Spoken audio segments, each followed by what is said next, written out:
A week, they say, is a long time in politics. Now, that's a cliche, but the kind of politics that played out in India beginning Monday, the 18th of December, in that 1 week, that cliche got a lot of truth. On Monday, the 18th of December, the extraordinary Gujarat results came about, which showed that Prime Minister Modi really is not even invincible on his home turf. Then on Thursday, that fantastic figure of 1.76 lakh crore notional loss in the 2G scam, the CBI court threw the case out. Then on Saturday, Lalu Prasad Yadav was convicted in a fodder scam case. And on Sunday, if you hadn't had enough by then, on Sunday, TTV Dinakaran stole a dramatic victory over the official AIADMK by a huge margin. But what is the kind of message that this week is giving? The first message is to Prime Minister Modi. You may now be creating political underdogs who could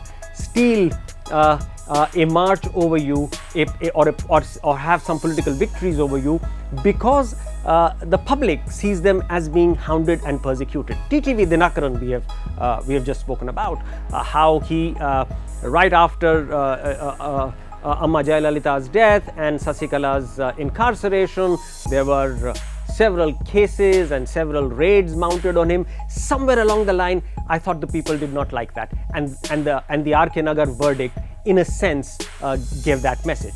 Look at also what's been happening with Rahul Gandhi.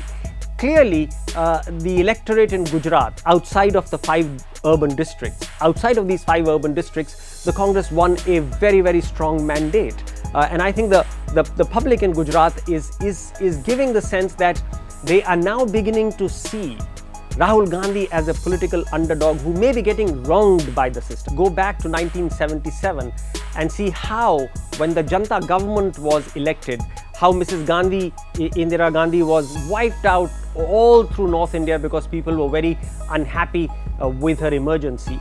How the Janta government, which had the mandate to do positive governance, when it set up the Shah Commission, it sort of gave a lease of political life to Mrs. Indira Gandhi in a very vastly different landscape, of course. If you look at what is happening by some of the lackey television news channels, which are really a surrogate for the government, I even wouldn't call them news channels at all. They are out and out propaganda channels. When every evening some journalists sit, some commentators sit, some political spokesmen sit and bash Rahul Gandhi day in and day out, when they make fun even of the fact that he went out to see a film, then somewhere along the line the political narrative could turn, because you are now bestowing the halo of the political underdog on Rahul Gandhi. Choicest epithets and invectives are hurled at that Nehru-Gandhi quote-unquote dynasty. Somewhere along the line, I think that's not also sitting too well with the people, because while Pandit Nehru has got several critics, there are also a lot of people who concede and admire him for the fact that he is an architect of modern India.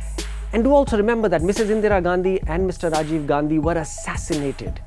They lost their lives in the cause of the country. As Indians, we do not like to speak ill of the dead. So when every evening epithets and invectives are hurled at the so-called dynasty, somewhere India's middle classes are not going to like that and are not liking that. And that's getting reflected in some of the changing political narrative and in some of the changing voting patterns that you can detect over the last 6 months. Finally, I think some sort of the political underdog rub-off may be happening also on Lalu Yadav and Tejashwi Yadav. After all, Lalu Yadav won a mandate in 2015, which was stolen from him. He was literally politically double-crossed. And then his son, who really is innocent collateral, he did not take part in any kind of fodder scam of 2 decades ago.